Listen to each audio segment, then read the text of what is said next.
قومی اسمبلی میں سنی اتحاد کونسل کے رکن عمر ایوب نے خطاب میں قبل از انتخابات دھاندلی اور انتخابی مہم نہ چلانے دینے کا شکوہ کیا۔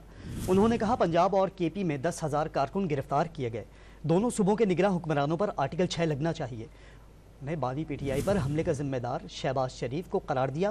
عمر ایوب نے کہا توشہ خانہ کیس میں کسی کو جیل جانا چاہیے تو وہ نون لیگی قیادت ہے۔ انہوں نے 9 مئی واقعات کی آزادانہ انکوائری کا مطالبہ بھی کیا۔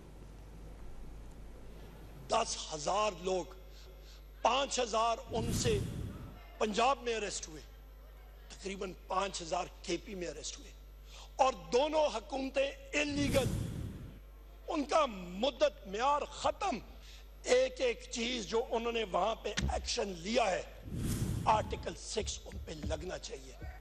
شہباز شریف کا، یہ پی ڈی ایم 2 حکومت کا، محسن نقوی کا، ڈاکٹر عثمان کا، اور اس کے نیچے جو ٹاؤٹس ہیں ان کا مسئلہ جو ہے وہ ہے عمران خان صاحب سے ایک ذاتی دشمنی کا۔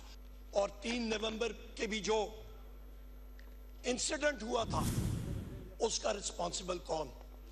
یہی شہباز شریف جو یہاں پہ بیٹھا ہوا ہے، یہی رسپانسبل تھا۔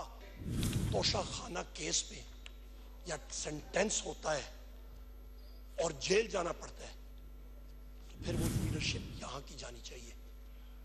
میاں نواز شریف صاحب نے ماشاءاللہ ایک مرسیڈیز بینز کار 42 لاکھ کی اس وقت تھی، انہوں نے 6,36,888 روپے لے کے ریٹین کی، گو کہ وہ انٹائٹلڈ نہیں تھے۔